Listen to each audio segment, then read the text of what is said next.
자, 여러분 교재 528쪽이 되겠습니다. 자, 이 감정평가의 3방식에 대한 내용인데, 자, 우선은 이 고전학파. 여러분 고전학파는 많이 들어본 이름이에요.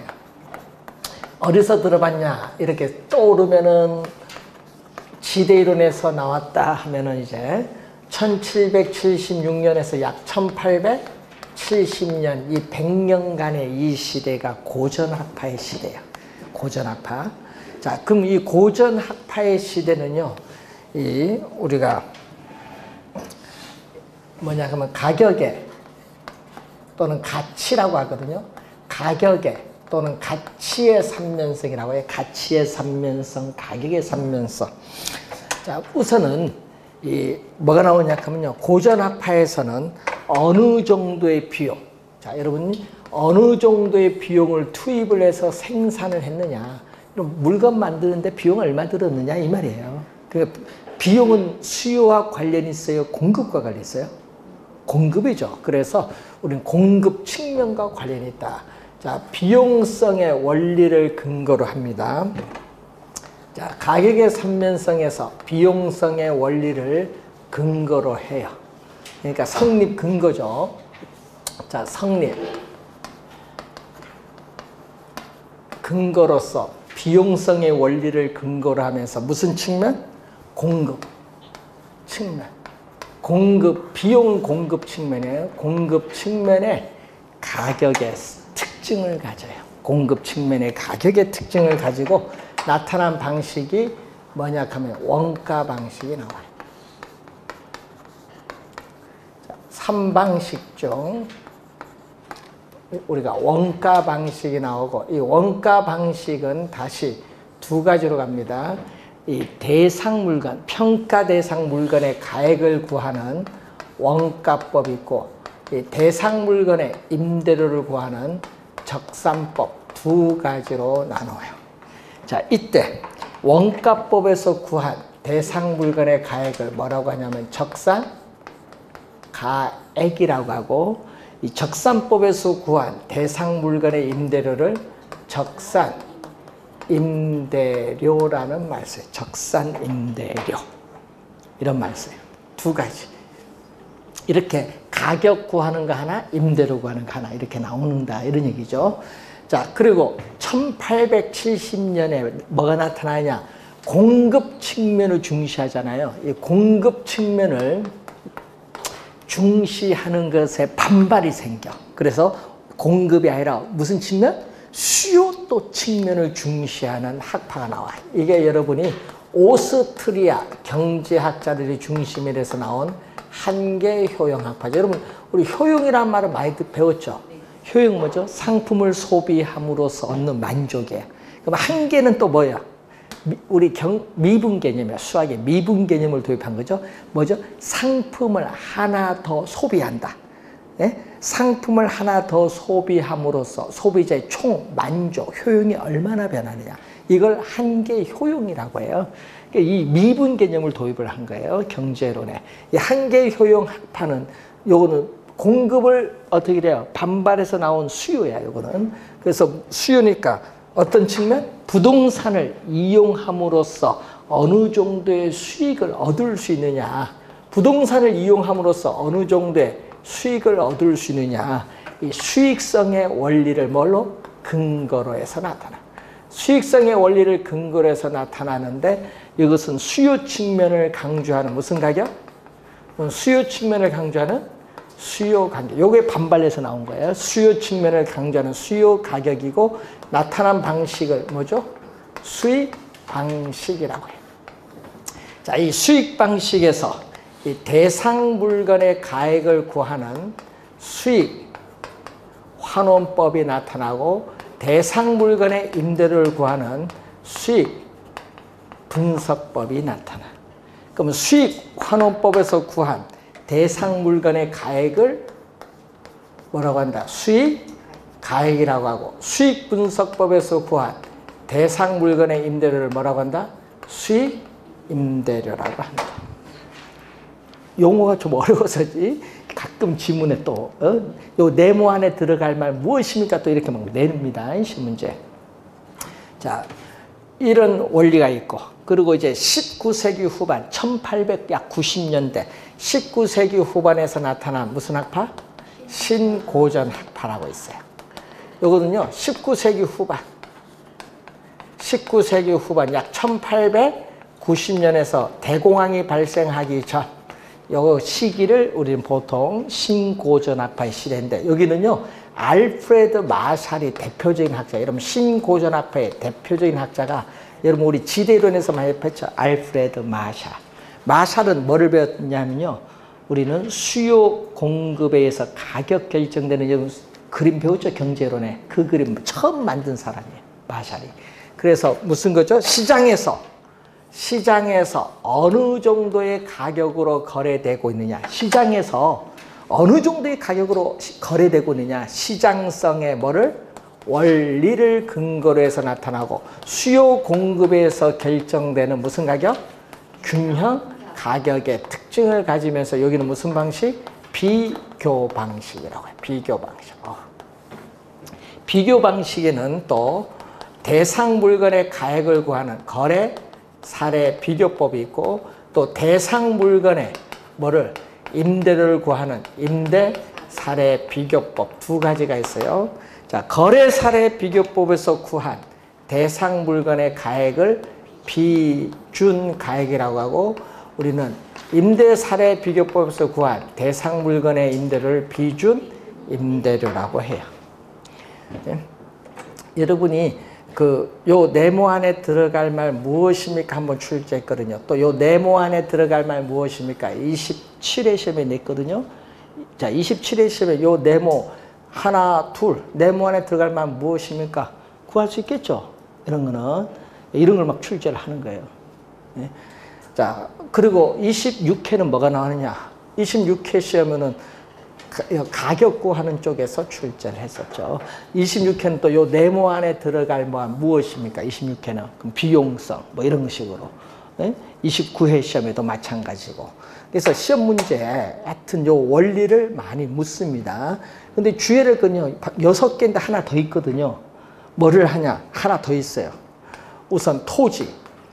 자, 이 토지, 그 중에서도 부동산 중에서도 토지를 평가할 때는 뭐를 적용하냐? 공시지가 기준법인데, 문제는 공시지가 기준법인데, 여러분 요거 29회 시험에는 뭘로 나온 줄 아세요? 여기 다 비교 내니까 시험 문제 요걸 또 뭘로 출제한 거야? 비교로 출제한 거야. 비교가 아니야. 공시지가 비교법 이렇게 출제한 거야. 예? 또 헷갈립니다. 시험 내면 공시지가 뭐? 기준법. 토지를 평가할 때는 요걸 적용한다. 그래서 방법 몇 개? 7개. 7방법.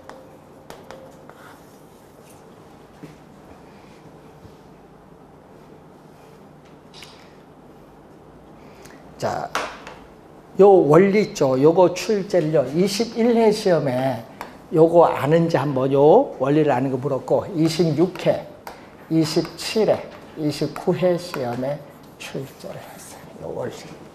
요 뭐 어려운 거 아니에요. 딱 보면 다 5초 만에 나와. 이게 요게 근거, 요걸 잘 확인을 해 두시면 돼요. 흐름. 자, 그러면 여러분 교재에 529페이지 밑에 가치의 삼면성, 가격의 삼면성, 529페이지 밑에서 한 네 번째 보면 나오죠. 자, 요거거든요. 재화의 경제적 가치를 판정할 때는 뭐가 필요하다? 비용성, 수익성, 시장성 세 가지 측면을 고찰해야 된다. 이것을 가격 또는 가치, 가격 또는 가치의 삼면성이고, 이것은 평가의 삼방식에 뭐가 된다? 성립의 근거가 된다. 평가의 삼방식의 성립의 근거가 된다는 그러한 내용이고, 530페이지 중간 박스 표가 나와 있죠. 이 표를 또 여러분이 한번 잘, 핵심이잖아요. 이 표를 잘 공부해 두시면 되겠습니다.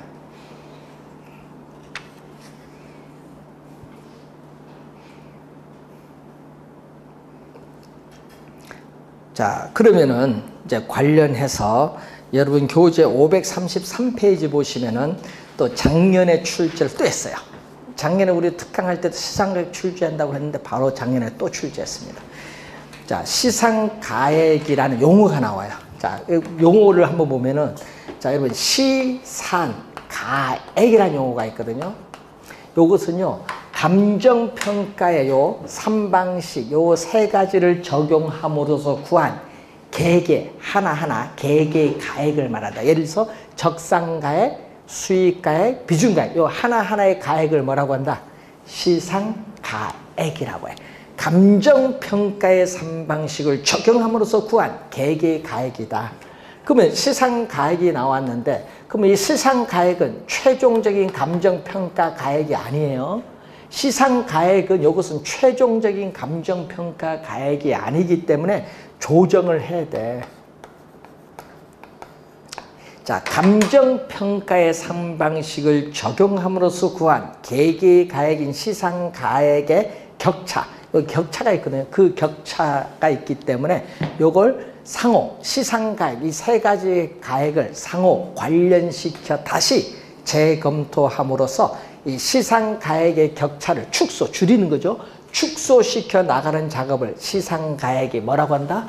조정이라고 한다. 그래서 여러분이 533페이지 밑에서 한 7번째 보면 시상가액에 뭐가 나온다? 조정이라는 용어가 나와요. 또 오른쪽 또 어떻게 돼요? 또 용어 해설에 또 시상가액 조정이 또 나오고 있죠. 조정의 개념이 나와요. 자, 그러면은 시상가액을 조정에 나오는데, 그럼 이 조정하는 방법, 시상가액을 조정을 하는데, 그럼 조정하는 방법이 있을 거 아니에요. 요거 계산 문제를 또 우리가 출제를 또 한 번 했었어요. 계산 문제도. 자, 계산 문제도 우리가 출제를 우리가 27회 시험에 또 한 번 했는데, 자, 뭐 계산 문제야 뭐 나중에 한번 보면 되는 거고, 자, 그 밑에서 거기 보시면은 533페이지 밑에서 4번째 볼까요?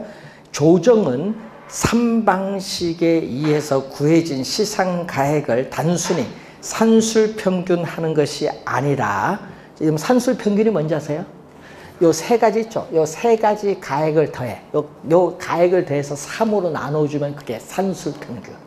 개론민법 점수 대해서 2로 나눠준 게 이게 산술평균. 산술평균이 아니라 뭐다? 가중치를 부여하는 거예요. 그래서 대상 물건의 특성이라든지 용도, 성격이나 평가의 목적, 우리가 평가의 조건 등을 검토해서 그 중요도에 따라 뭐를 가중치를 설정해요. 가중치를 설정하고 이를 근거로 가중평균, 가중치로 평균 구한다. 가중평균하여 시상가액을 조정한다. 그러니까 뭘로 조정하는 거? 요 가중치로 조정하는 계산 문제를 한번 출제한 거죠. 가중치로 조정한다. 요 가중치로 조정하는 방법이 하나 있어요. 또 하나가 여러분 534페이지 위에 보시면은 감정평가사가 가장 정확하다고 생각되는 한 가지 방법으로 가치를 구해요. 그것을 구해서 또 뭘로? 다른 시상가액으로 검증하는 방법을 말하는 거죠. 그러니까 2가지가 있어요. 2가지. 2가지.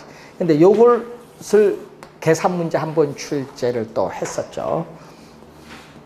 작년에도 출제했습니다. 말로써. 작년에도 좀 쉬웠죠, 뭐. 그래서 어디 나온다? 우리나라 감정평가에 관한 규칙, 우리 제12조에 나와 있습니다. 자, 그리고 535페이지 맨 위에서 2번째 마샬이 나오죠. 자, 여러분 삼면 등가성이라는 용어가 나오거든요. 이제 또 문제 풀다 보면 삼면 등가성 나오거든요. 자, 삼면 등가성 요거예요.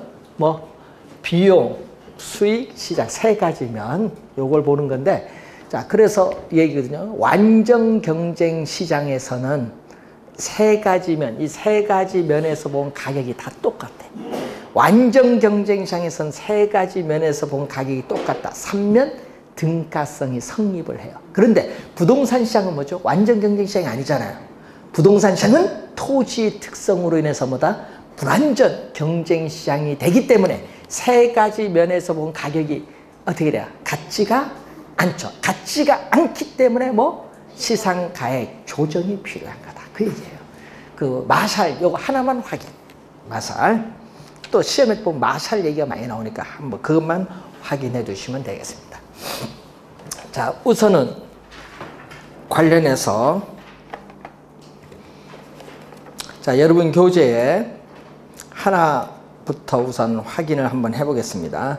자, 여러분 교재 551페이지 보시면은 자, 여러분 교재 551페이지 보면 적산법이 나와요. 원가 방식에서 임대료 구하는 게 하나 나옵니다.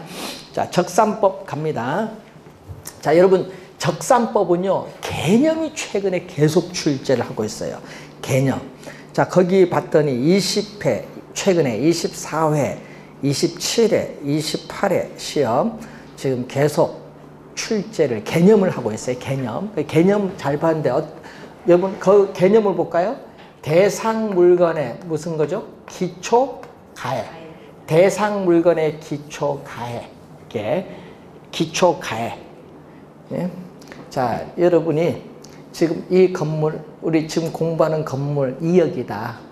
그럼 그 2억이 기초 가액이다 생각하시면 돼요. 기초 가액, 대상 물건의 기초 가액에 뭐를? 기대 이율입니다. 여러분 요거 주의해야 되겠죠?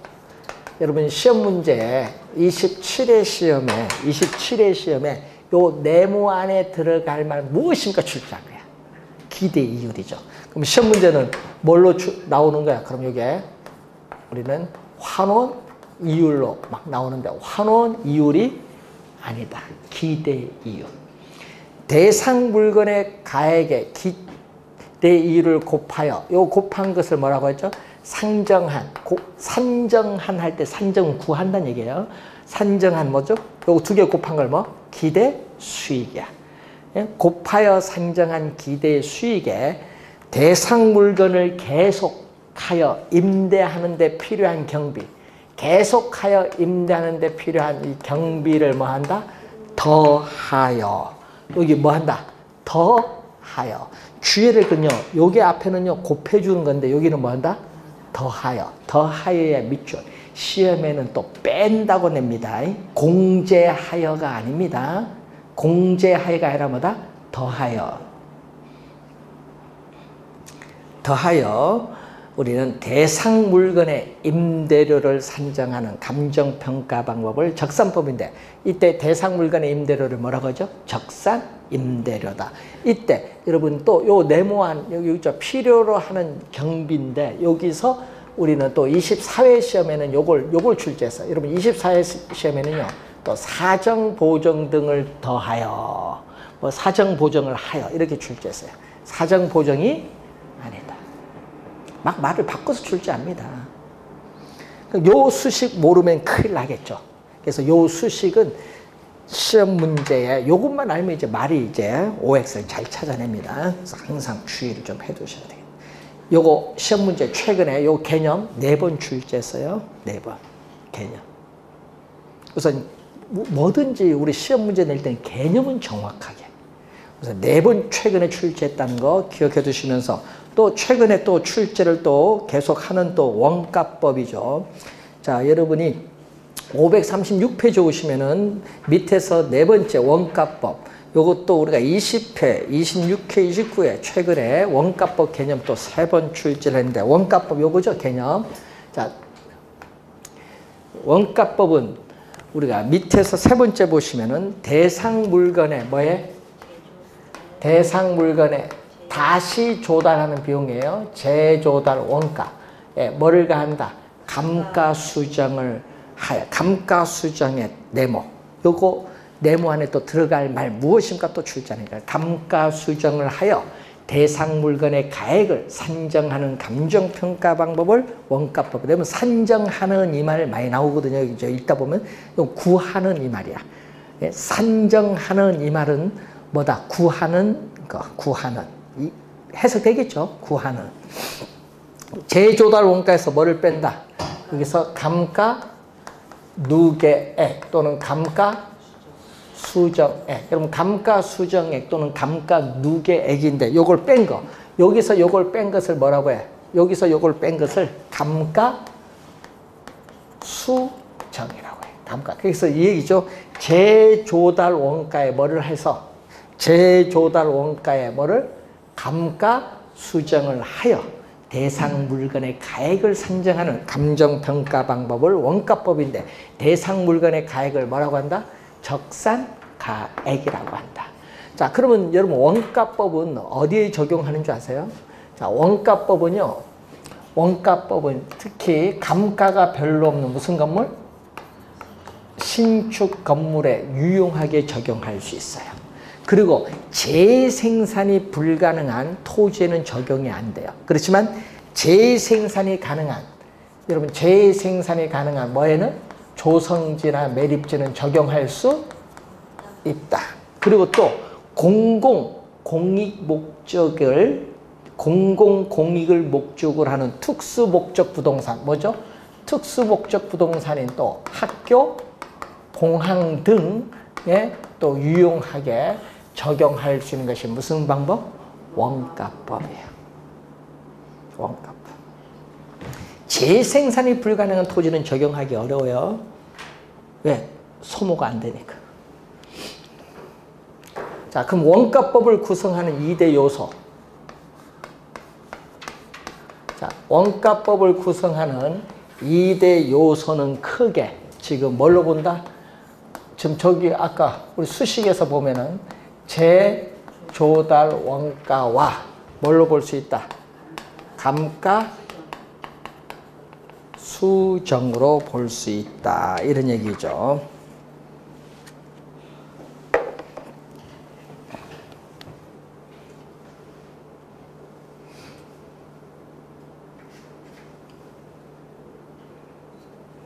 자, 두 가지로 우리는 볼 수가 있어요.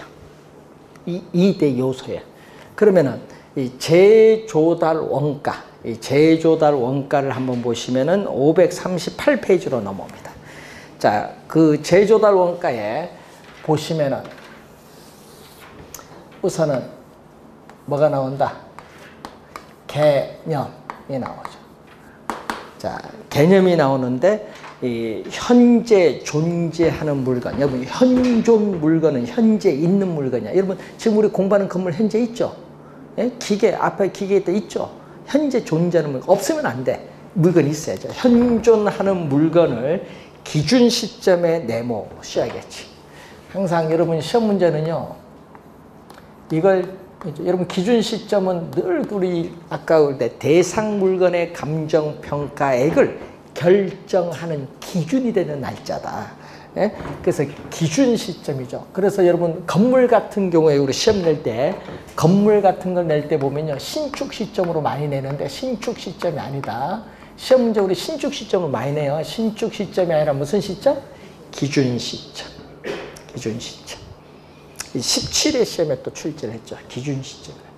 항상 기준 시점에 있어서 재생산, 다시 생산하는 거, 또 재취득, 다시 취득하는, 가정할 때, 상정, 가정한다는 얘기죠. 가정할 때 소요되는 적정한 원가의 총액이다. 여러분, 거기 우리 영어에 보면요, 영어에 코스트란 영어 단어인데 이것을 경제 경영학에서는 비용으로 번역을 하고요.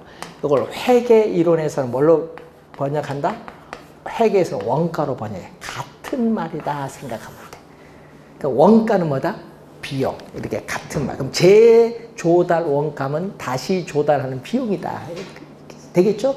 재생산 또는 재취득하는 것을 뭐 한다? 가정을 할 때 소요되는 적정한 원가, 비용의 총액을 뭐라고 한다? 재조달 원가다.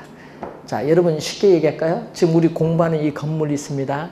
이 건물을 기준 시점, 어느 날짜 정해졌겠죠? 기준이 된 날짜, 기준 시점에서 이 건물을 새로 신규로 다시 조달하는 비용이다 이 말이에요. 되겠어요? 이게 재조달 원가야. 재조달 원가. 다시 조달하는 비용. 이 건물을 뭐야? 기준이 되는 날짜에서 다시 신규로 조달하는 거예요. 지금 중고 상태가 아닌 뭘로? 이 건물을 신규로 다시 조달하는 비용을 우리는 재조달 원가다. 자, 그래서 그 위에서 다섯 번째 뭐다? 우리는 중고 상태로 재현하는 가격을 의미하는 것이 아니라는 것. 아까 뭐죠? 항상 신규로 조달하는 것, 신규로. 자, 그리고 종류 갑니다. 자, 거기에 두 번째. 재조달 원가의 종류가 두 가지가 있거든요. 자, 이 종류 두 가지를 보면은 뭐가 있다? 거기 보면은 생산. 여러분, 원가는 뭐라고 했어요? 비용. 이것을 복제 원가라고 해요. 여러분, 복제란 말은 쉽게 많이 들어봐요. 복제. 똑같은 걸 만드는 거 아니에요? 복제. 예? 또는 대체원.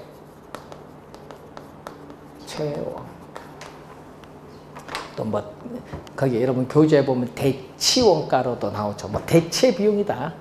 자, 원가는 비용이라는 말이에요. 대치원가 또는 대체 비용이다. 자, 우선은 두 가지 보는데, 우선은 재생산 원가는 감가가 별로 없는 무슨 건물?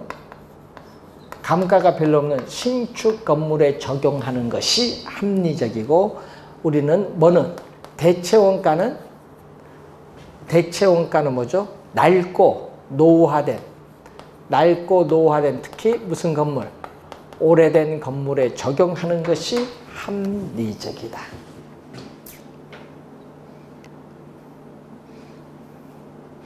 자, 여러분이 우리가 이제 보면요. 신축 건물 같은 경우, 예를 들어서 5년 신축했어요.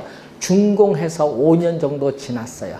감가가 별로 없겠죠. 5년 정도 지났으면은 감가가 별로 없어요. 자, 그러면은 이런 것인데, 그럼 신축 건물 5년 지난 건물 봅니다. 그래서 어떻게 똑같은 5년 지난 건물에 있어서 똑같은 동일한 자재, 동일한 노동자의 지, 동일한 설계, 동일한 어떻게 돼요? 우리가 건축 기술 뭐 이런 것을 다 공법을 이용해서 똑같은 물리적으로 똑같은 동일한 건물을 신규로 다시 조달하는 비용을 뭐라고 한다? 재생산 원가. 이게 재생산 원가. 예? 그래서 똑같은 물건 다시 조달, 복제 말하자면 복제한다 이 말이에요. 똑같이. 그러니까 뭐죠? 물리적으로 동일한 부동산을 신규로 다시 조달하는 비용이다. 그래서 재생산 원가는 무슨 측면?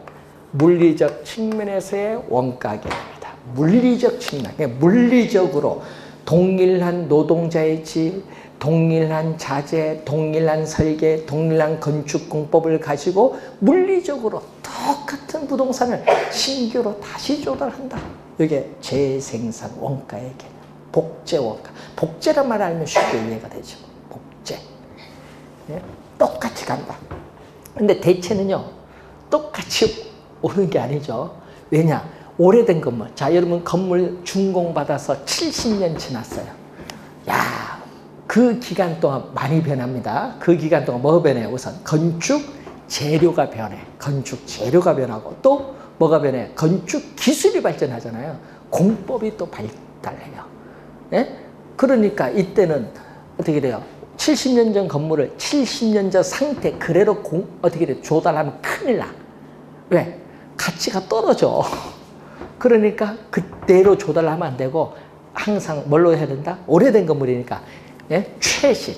예? 건축 제도로 발달했으니까 예? 최신의 원자재, 최신의 설계, 최신의 공법을 가지고 어떻게 돼? 현대적 감각에 맞는 건물을 신규로 다시 조달하는 비용인데, 문제는 어떻게 돼요? 대상 부동산과 뭐를? 동등한 효용.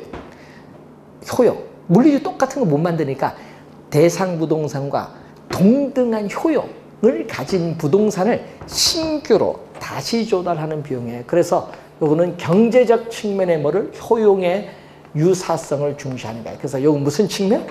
효용. 요거는 효용이에요. 물리적이 아니라 효용이 동등한 효용을 가진 부동산을 신규로 다시 조달하는 거니까 효용 측면의 원가 개념이에요. 여러분 이론적으로는 뭐가 우수한지 아세요?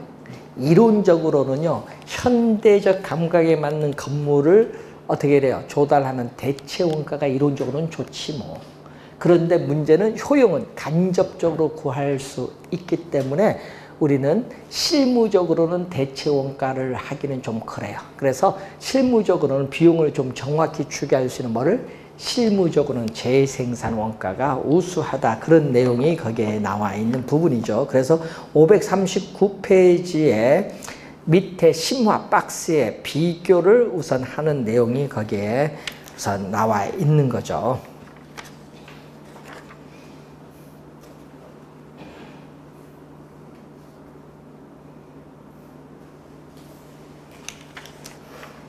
그래서 아까 이론적 측면, 또 실무적 측면, 뭐 이런 얘기죠.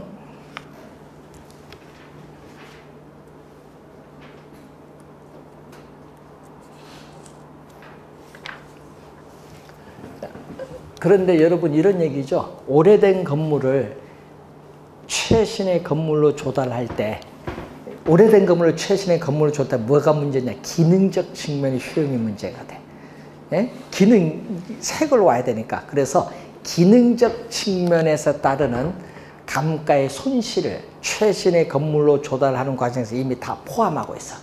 자, 재조달 원가를 대체 원가로 구할 때는 최신의 건물로 조달하는 과정에서 기능적으로 뒤떨어진 부분, 효용이 감소된 부분을 이미 다 반영을 했어요. 최신 건물 조달하는 과정에서. 그래서 기능적 감가에 따르는 부동산 가치의 손실을 이미 다 내포, 포함하고 있기 때문에 뭐를 해서는 안 된다? 뭐를 해서는 안 된대? 기능적 감가를 해서는 안 된다. 시험 문제 주의해야 됩니다. 기능적 감가를 해서는 안 되는데 시험에는 또 뭘로 출제를 많이 한다? 물리적인 감가로 출제를 많이 해요. 기능적으로 뒤떠진 부분은 이미 오래된 건물에 기능적으로 뒤떠진 부분 이미 다 반영을 했어요. 기능적 감가를 해서는 안 된다. 그래서 539페이지 밑에서 한 10번째 줄 파란색 기능적 감가상각을 별도로 할 필요가 없다. 이미 다 내포하고 있어요. 부동산 가치 속에. 왜? 오래된 건물을 최신 건물로 조달하면 다 포함시켜서 최신 건물로 조달합니다. 자, 540페이지로 오면은, 자, 세 번째. 재조달 원가를 구하는 기준에 있어서 여러분이 건물, 우리는 뭐 건물인데, 이 건물의 재조달 원가부터 볼까요? 자, 건물의 재조달 원가가 있고 토지의 재조달 원가인데, 여러분 아까 원가법은 재생산이 불가능한 토지는 적용할 수 없어요. 이때 토지는 뭐다? 재생산이 가능한, 뭐를 의미한다? 조성지, 매립지를 말하는 거예요. 자, 그런데 문제는 건물을 잘 기억해야 돼요. 이번 시험 문제에 우리 계산 문제를 20회 시험과 25회 시험에는 계산 문제를 2번 출제했어요. 요 수식을 알아야 돼요. 그래서 표준적 건설비. 자, 여러분 본인이 직접 건설할 수 있죠. 예? 본인이 직접 건설할 수도 있고 어떻게 돼요? 도급을 줘서 공사할 수도 있어요. 뭐 규모가 작은 본인이 직접 건설할 수도 있는데, 문제는 건물일 경우에는 뭐를 한다? 우리는 도급을 기준해요. 도급, 우리가 공사를 기준합니다. 예? 그러니까 우리 자가 건설이든 도급 건설이든 뭐를?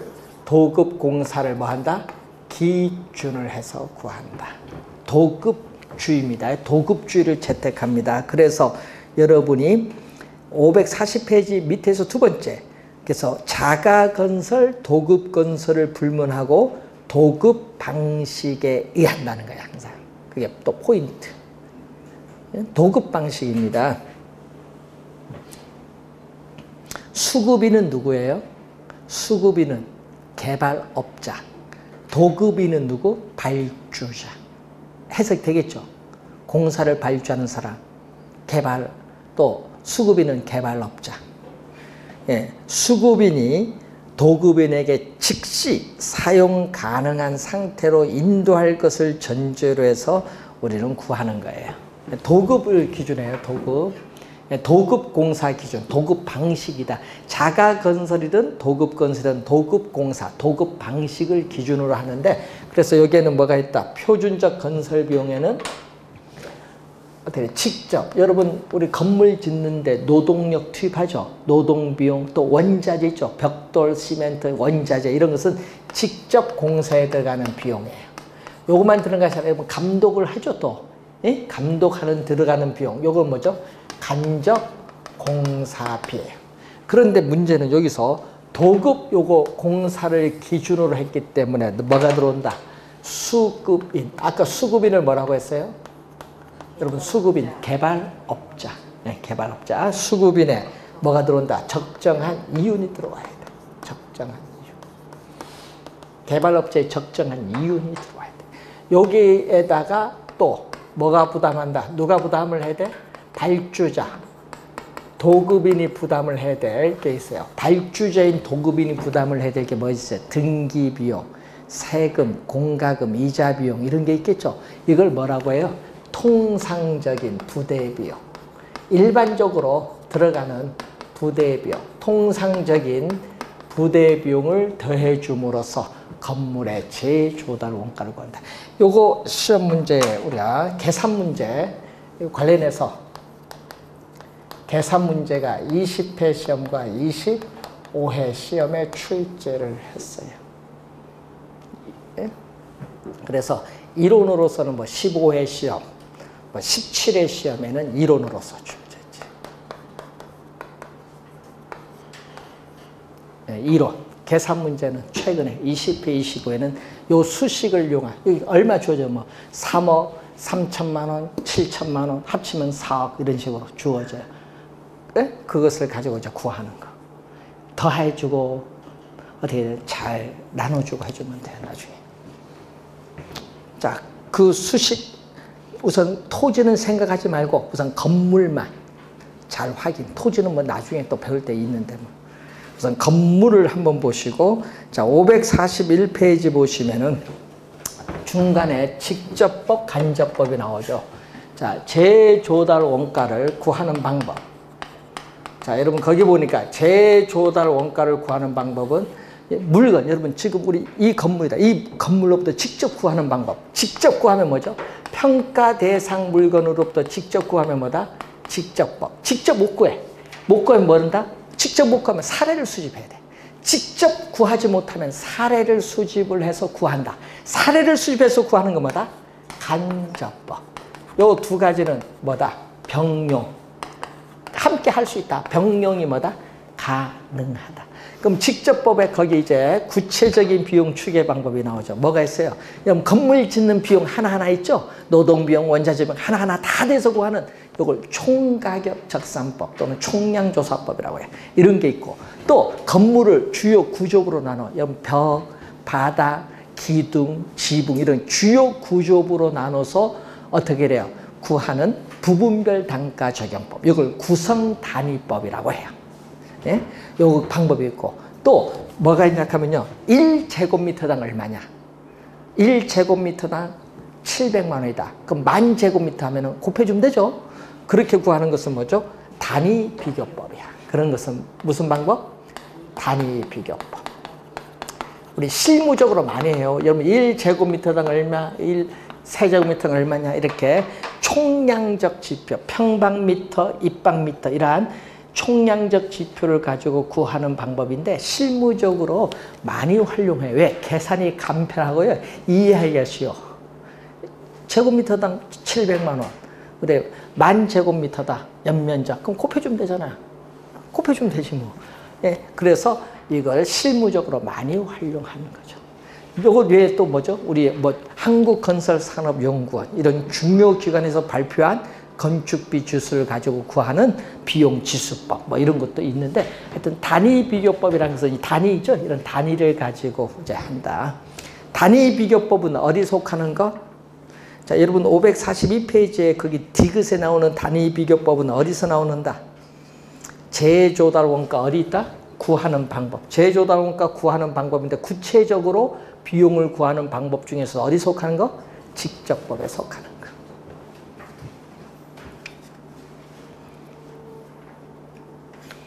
자, 여러분 시험 문제 나올 때 보면요. 여러분 키워드는 요 두 개를 잘 보시면 돼요. 여러분 항상 시험 문제 볼 때는 항상 요 종류 구하는 기준 요 두 가지를 좀 잘 보시면 돼요.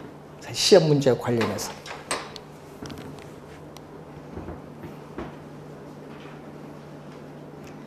여러분 교재 읽을 때요 다 읽으시면 안 되고 강조하는 부분 있죠. 그걸 잘 보셔야 돼요. 그래서 요거 나오는 필기하는 이유가 있어요. 그럼 요 부분 위주로 그 부분만 한번 보시라. 네, 그 부분만. 감정평가 이론을 배우고 있는데 여러분 지금 배우는 평가의 3방식 진짜 어려운 이론이에요. 요거 쟤들이 대학교에서 강의하면요. 대학교 4학년 대학원에서 강의한 내용이에요. 이걸 여러분이 이해한다. 대단한 겁니다. 그러니까 여러분이 평가 이론 어렵지요. 왜냐? 공인중개사가 부동산 가치를 추계를 전문적으로 하는 게 아니잖아요. 네? 그러다 보니까 이 서류를 보고 이게 뭘로 평가하는지 판단하고 그 원리를 알면 되는 거예요. 그래서 설명할 수 있으니까. 요즘 수익환원법으로 평가해달라고 많이 하거든요. 그러면 그걸 여러분 수익환원법이 뭔지도 알아야 설명을 해줘야 될까요? 상가건물 이런 거 할 때. 그래서 항상 여러분이 원어 정도는 좀 그래서 귀에 읽는 게 좋습니다.